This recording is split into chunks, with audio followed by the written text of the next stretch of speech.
My name is Jong-woo Han. I am the president of Korean War Legacy Foundation. This is Caguas, Puerto Rico, 2016, February 12th. And this is great honor and pleasure to meet you and to be able to hear from your experience during the Korean War. So please introduce yourself. What is your name? My name is Pedro Santana.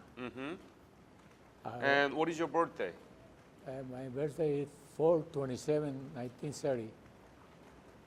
And where were you born?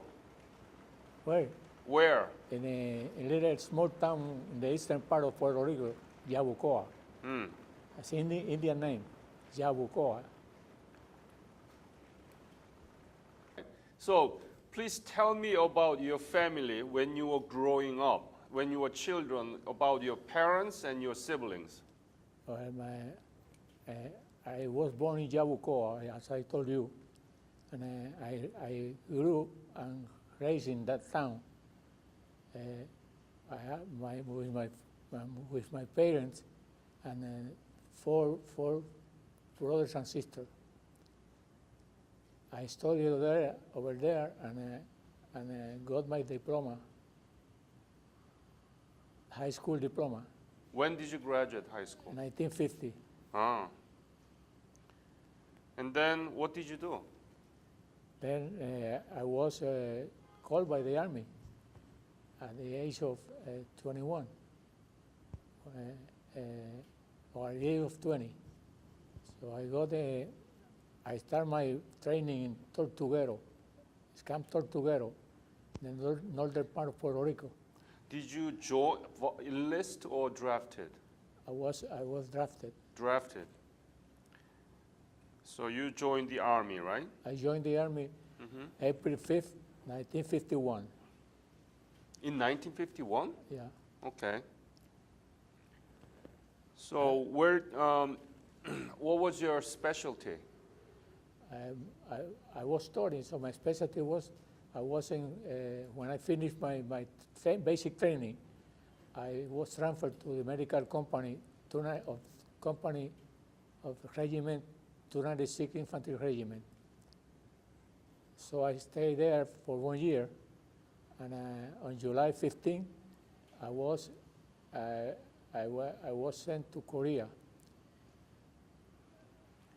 Let me ask you this question. Did you know anything about Korea before you left Korea? Well, not too much. What did you know?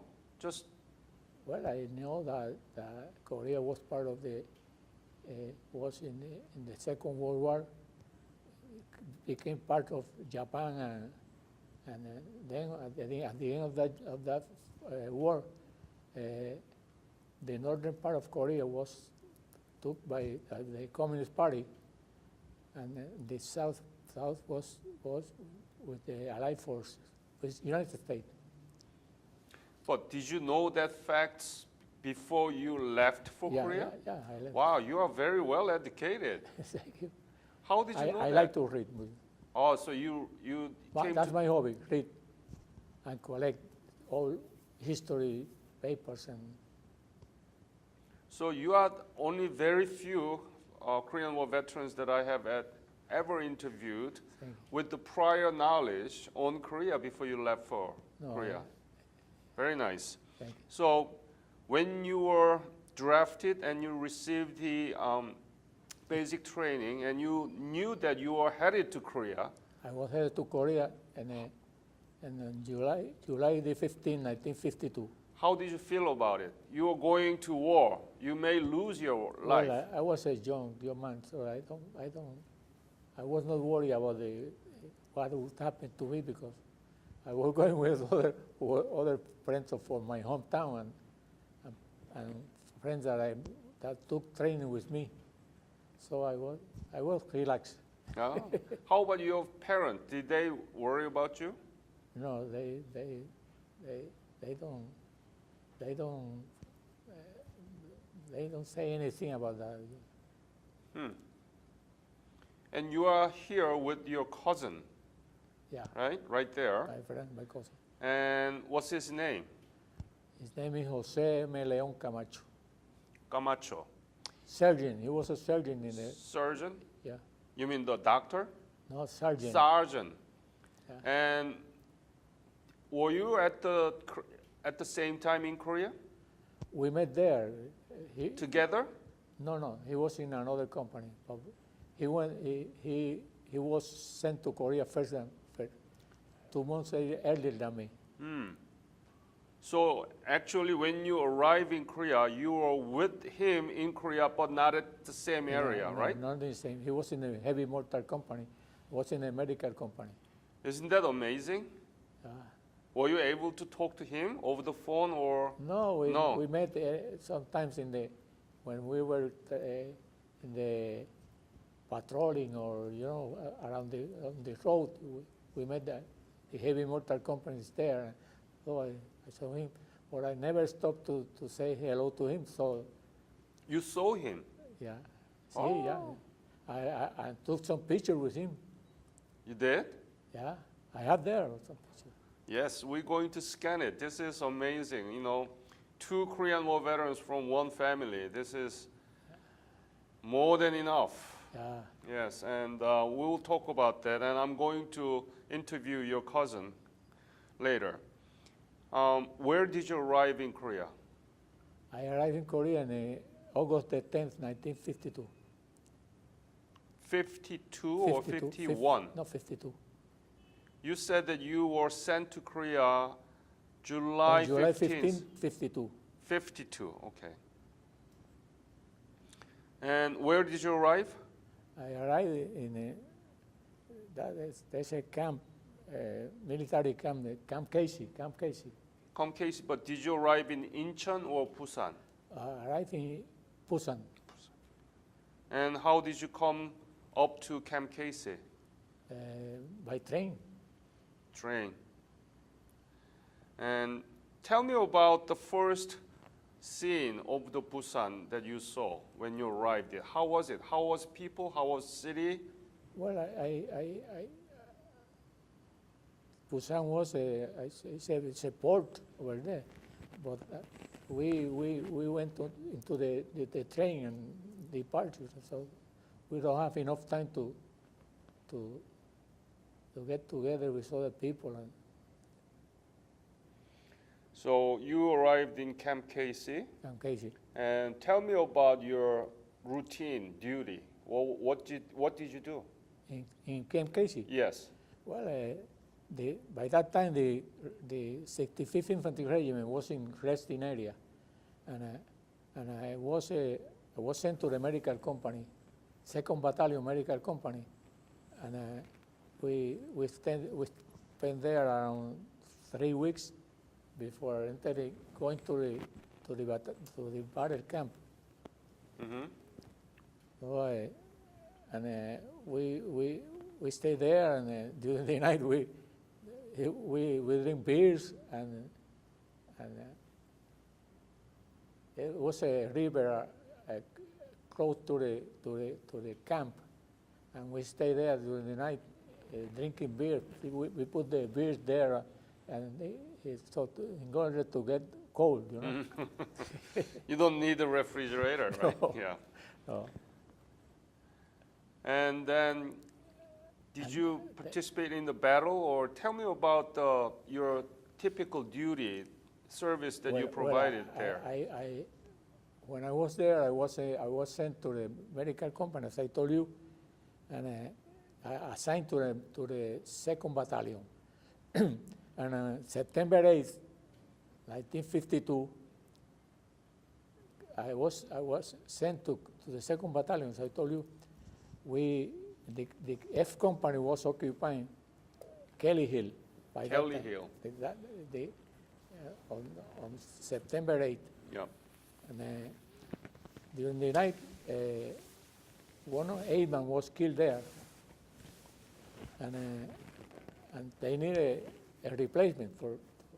So they sent me to replace that guy, and when it was a very, very difficult trail, and during the night, the 4 soldiers that were accompanying me, they told me, take care, don't be because this is not easy to.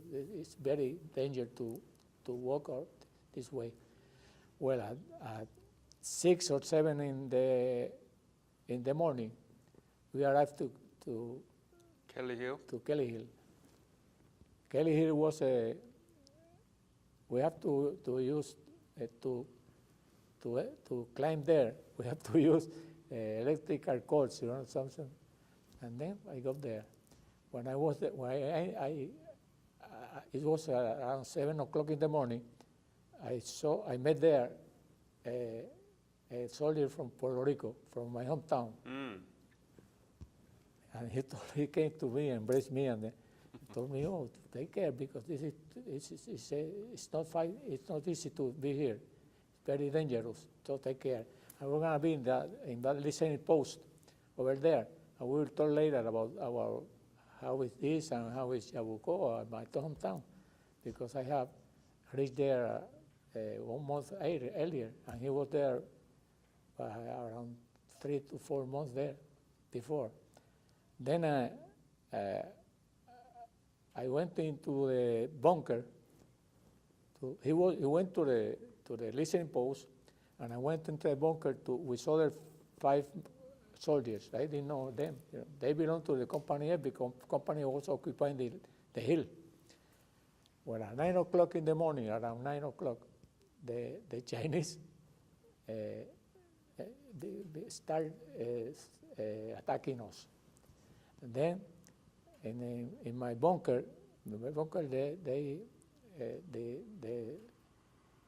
there were shells of the different mortar, and one of them exploded some grenades over there, and the pieces spread in the whole bunker, and all of the 5 soldiers were wounded, none except me. Thank God. Thank God, yes. That's my first experience in the war because I started giving them first aid. But I was hearing screaming, somebody screaming in a narrow trench over there, and I don't know who was it.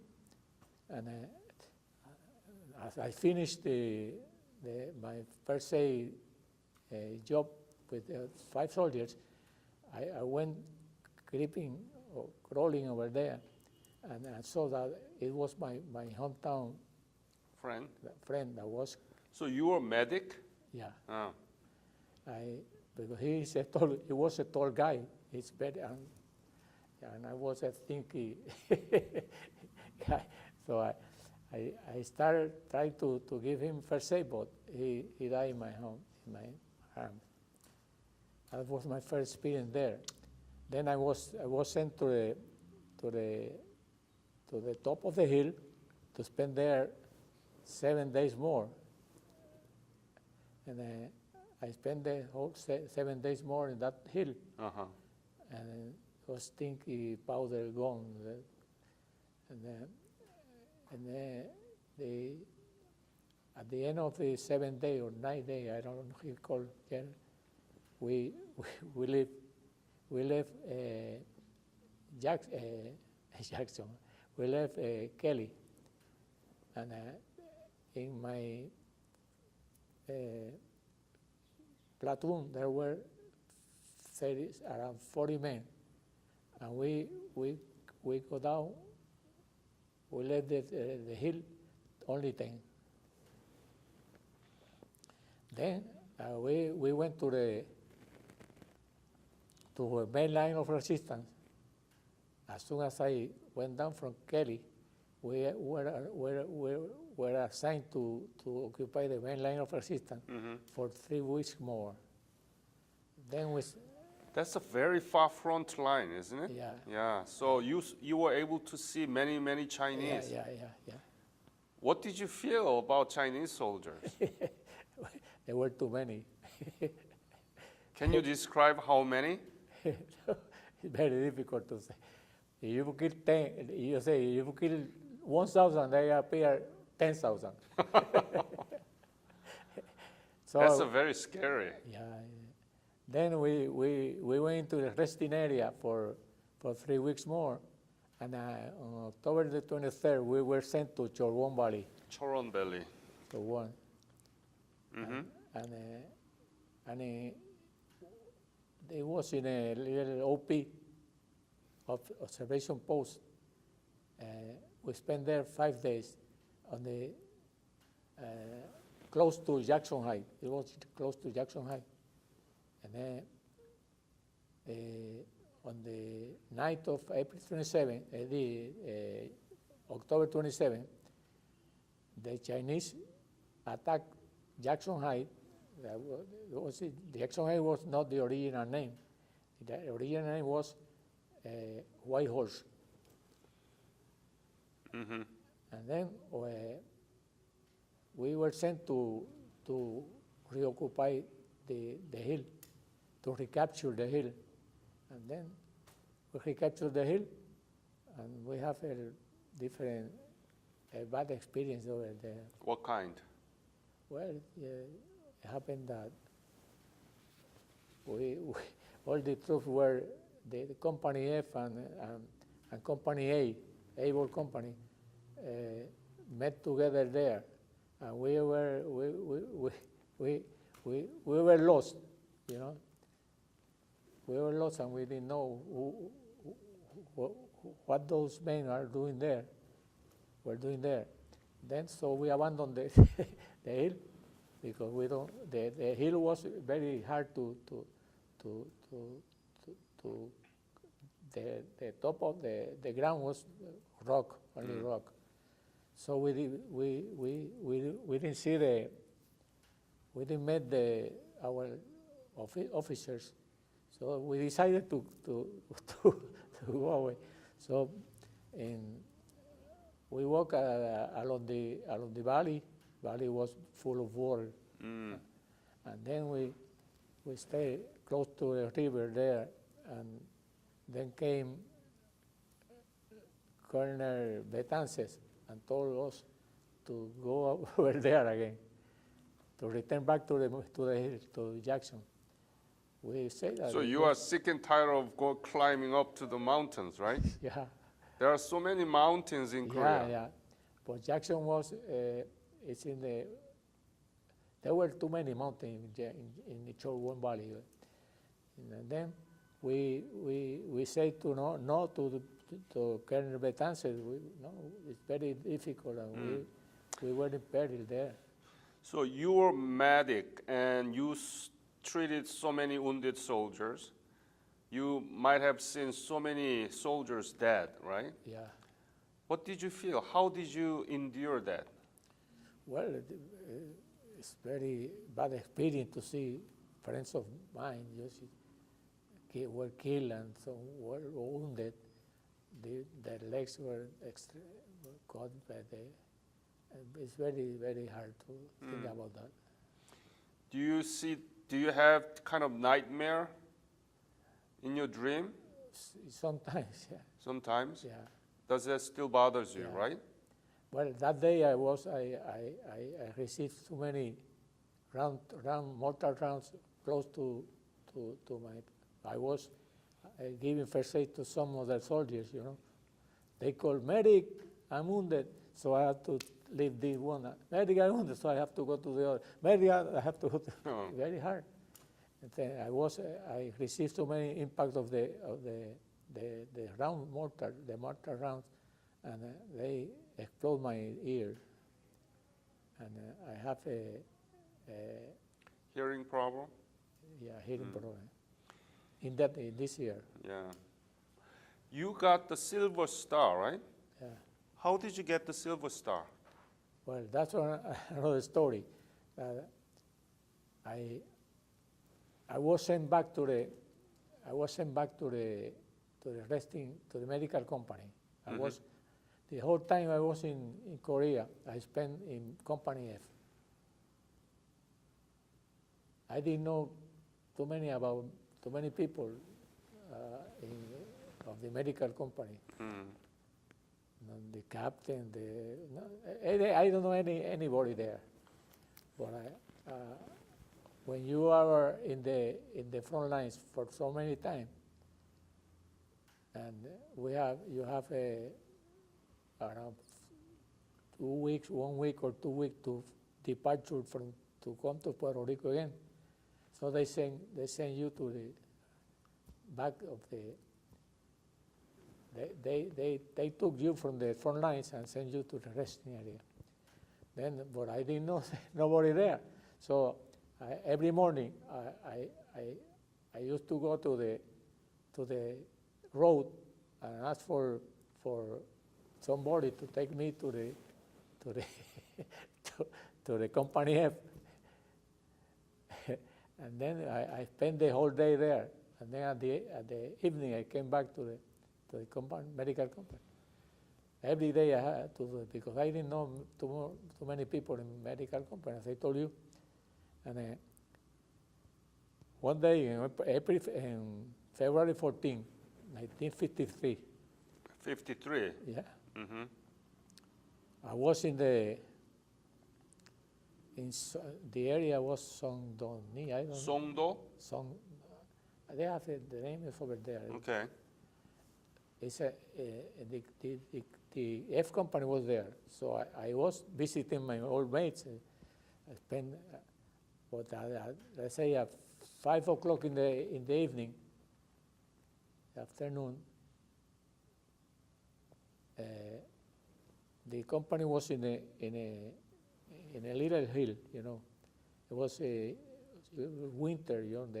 The snow is melting, was melting, and so the vehicles they start to come from well, and there came a truck full of soldiers, Korean and American soldiers, and the Chinese hit the truck, you know.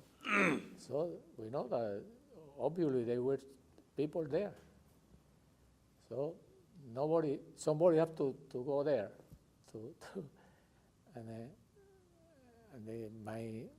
my lieutenant took a jeep and went there. But when it was in the middle of the road in the hill, the Chinese start throwing, you know, but they can hit him, you know, the jeep.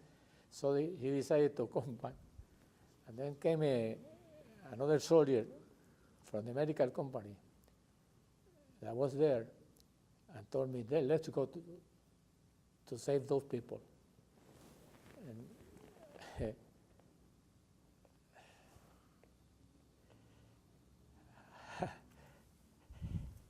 take your time.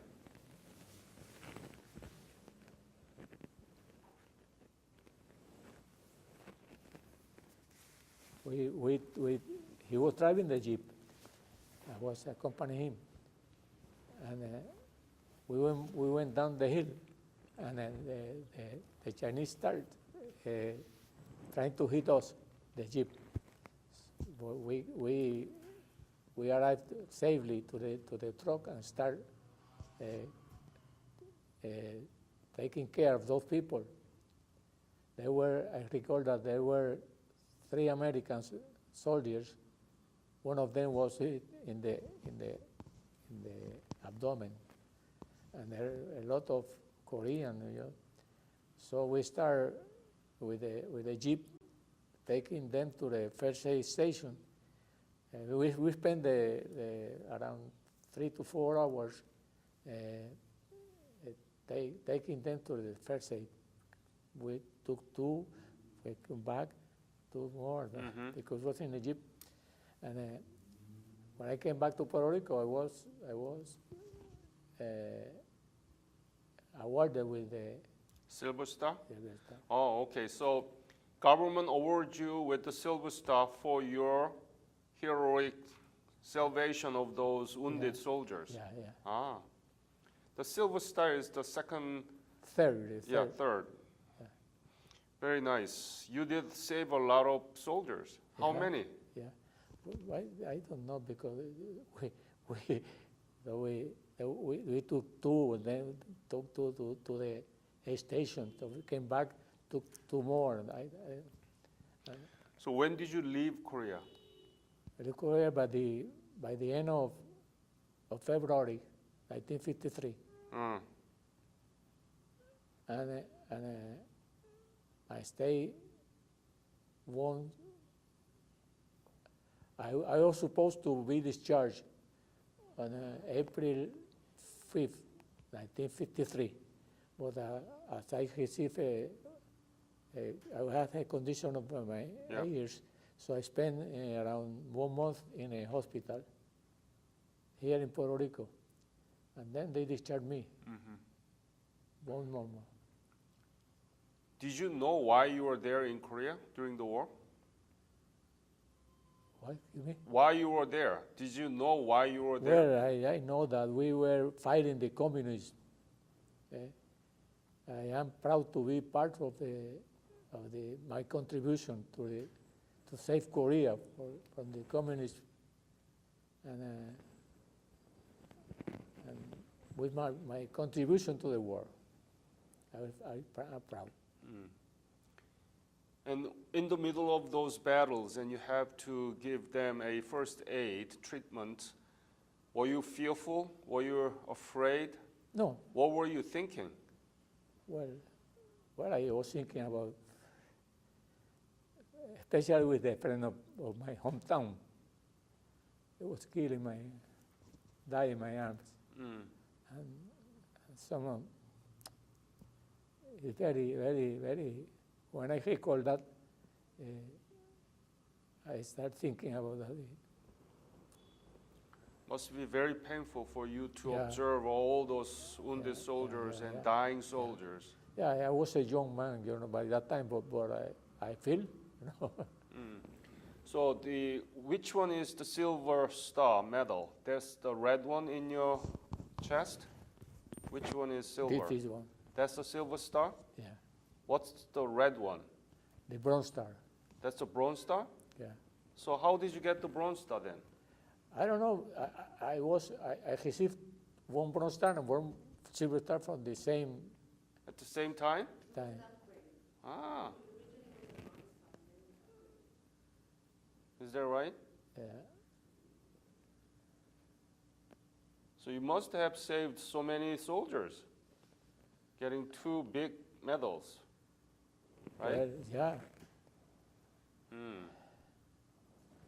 Especially because I was too young, I was by that time only 21. I'm sorry to interrupt you, but Tell me about your eyewitness to the military marshal. Yeah. Yeah, what is it? When we went to the attack, October 28, I was the airman of the third platoon. And I remember the water reached around the knee. Yeah. And I was close to the man with the communication, radio communication. And as soon as he saw we were going to attack the Jackson Heights. By that time it was called White Horse. So it was early in the morning, It was around 7 to 8 o'clock in the morning. And he saw the skyline, the soldiers, the Chinese, walking in the skyline. We were going forward, So he saw the skyline. He saw the soldiers preparing the Chinese to receive us. He became he fell down with the radio, and I don't know what to say because I saw him pale, he was pale, and I say by myself, this man is scared. So I don't know if he continues with us, he's going to be killed. So I decided to send him back. And one soldier asked me, Merrick, may I talk him? Take him and go because he's going to be una baja. What do you say? A baja? A casualty. Casualty. Sorry. And he went with the radio man. We left the company without communication. So we started the attack, and he captured the hill, and they were very difficult to because the Chinese were repelling the attack, and we decided to. I was taking care of some wounded soldiers because they for example, one of them was Dumain, Francisco Dumain Peyot. Another was some of them with the Company F. So I have to start giving them first aid. Medical, so I have to leave them one to the other. Well, I went back and happened something happened with our regiment, our company F. Well, the court martial start, and let's say on December, and I was accused of leaving the company without communication. I told the attorney who is in charge of you don't have any authority to leave the company without this man. Well, because what do you do? Well, I gave him APC. That's the only thing we receive to give the soldier in case of if something happened to them. So but you are not authorized to leave the company without communication. So you are guilty of. Well, I decided to use an interpreter because I didn't know too many judicial terms, So well, at the end he was found not guilty. So you were dismissed. Yeah. Good. And I served as a witness for other case, but that was received 6 months of jail. If I ask you to tell me one thing that you really hated during your service in Korea, what is it? Most difficult thing or the thing that you hated most? When Colonel Cordero left us, he was the regimental commander. We received another, obviously, somebody came to replace him. It was Colonel Chester DeGabre, came to substitute, to replace him. And Chester DeGabre, you say that he hated Puerto Rican. He hated Puerto Rican? Why? He hated because most of Puerto Rican we have mustache, as you can see. And he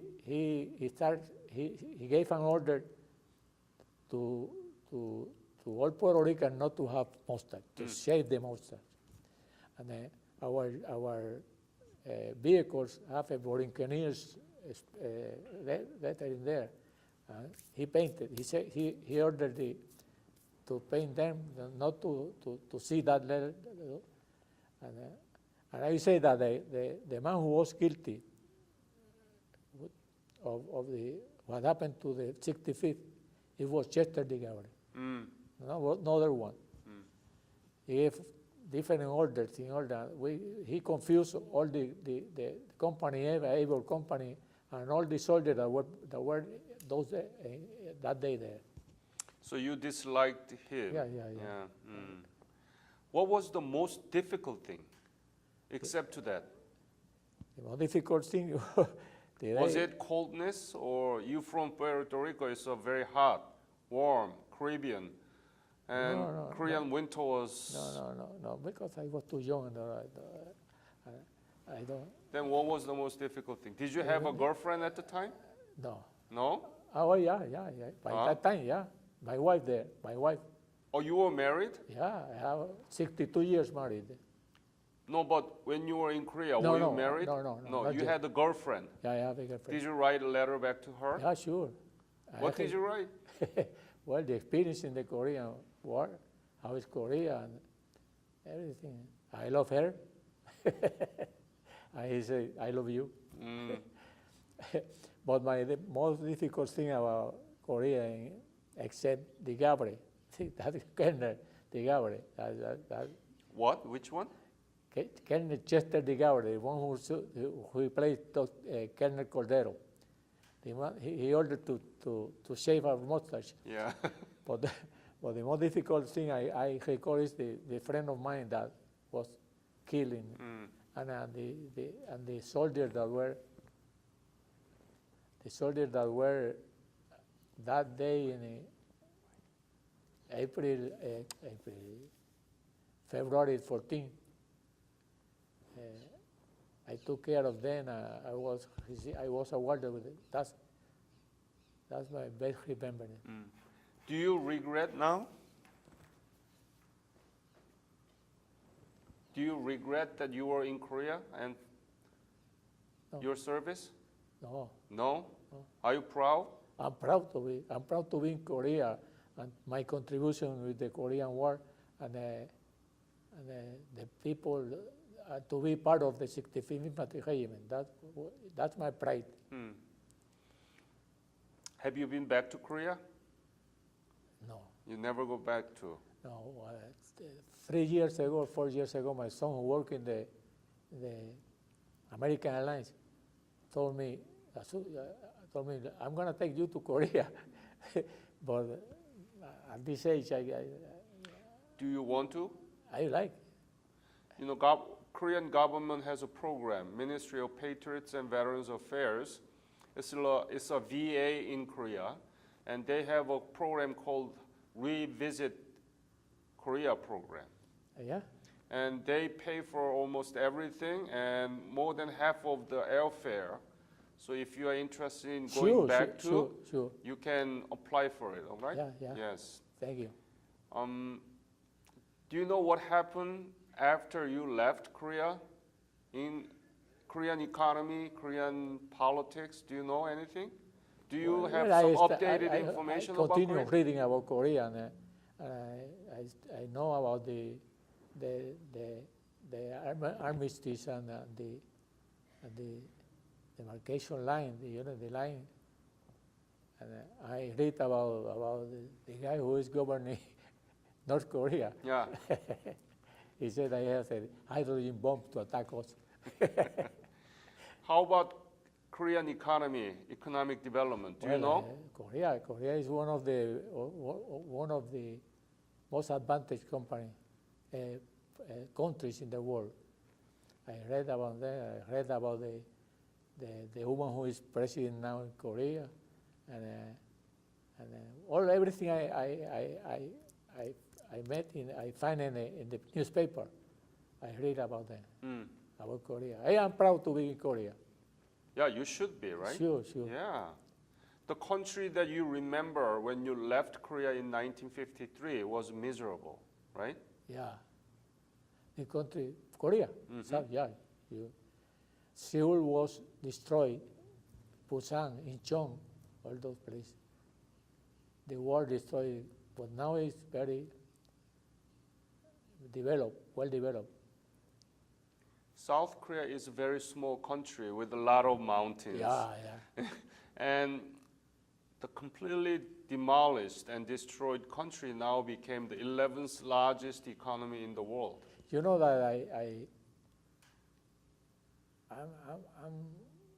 I love to use computer, and I have a Google, Mm-hmm. and I see Korea, Seoul, Incheon, all those places in the computer. Yeah, in the internet, you are searching Yeah, information about searching, Korea. yeah. What did you find? Well, it's a well-developed company. It's very different from the Korea that I left. It's a new Korea. New Korea, yes. Sure. Yeah. Have you imagined that? Oh, sure. I say, also I read about the baseball. I love baseball. Ah, Korea have some baseball players in the big leagues, and so yes, we have a professional league. yeah. And children baseball team, they won And the game. volleyball, they are developing volleyball. Oh, a friend of mine who lives in Chicago, he go every year to Korea to teach volleyball to the girls. Every year. He spent there 1 month or 2 months, and every year.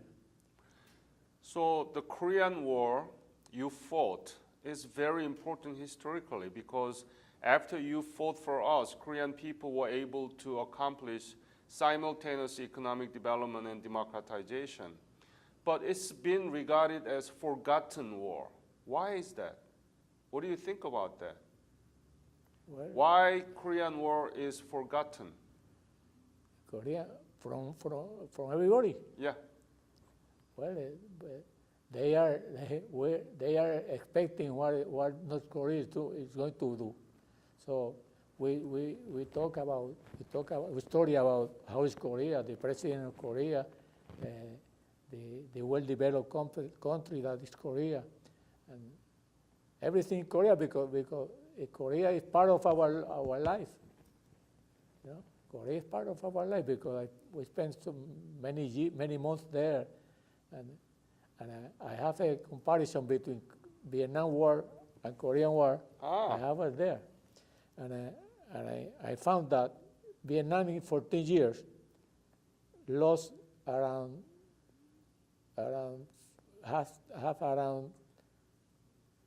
12 to 15 casualties less more than Korea in 3 years. So we have to fight there in the winter, and the summer. Summer is too hot, winter is too cold, you know. And you know that in the time I was in Korea, I never find a town. I was always in the mountain because the 65th was in the mountain. You know? Yeah. As soon as I passed through Seoul, and I was sent there in the Jeongdong-po Hospital 121. Yeongdong-po, yeah. I spent there 2 weeks with this. So I left that hospital. And I never, except when I came back to by Incheon, I went. I came by Incheon. I go by Busan. So, but I never saw a town there. Never. But that's a war. You know, this interview is to preserve your memory and teach our young generation about the war that you fought for. This Korean War, out of the Korean War, the beautiful Republic of Korea came out of it. So your contribution is tremendous, and people has to know about it. Thank you. But American people forgot about it. Yeah, forgot. Yeah. So Because that's why we are doing it. Because later come Vietnam and Iraq, Iran, and Afghanistan. some other wars, Right. and we are the old people now. This is the only war that the American, American policy was very successful, right? Yeah. Yes.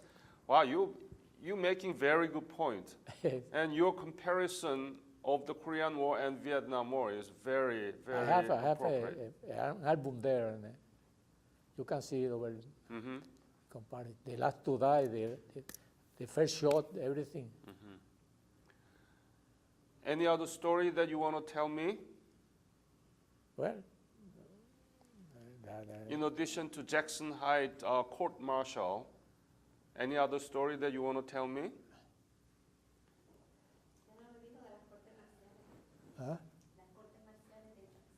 The court martial. Well, I went to the court martial, and I saw how the soldiers were treated,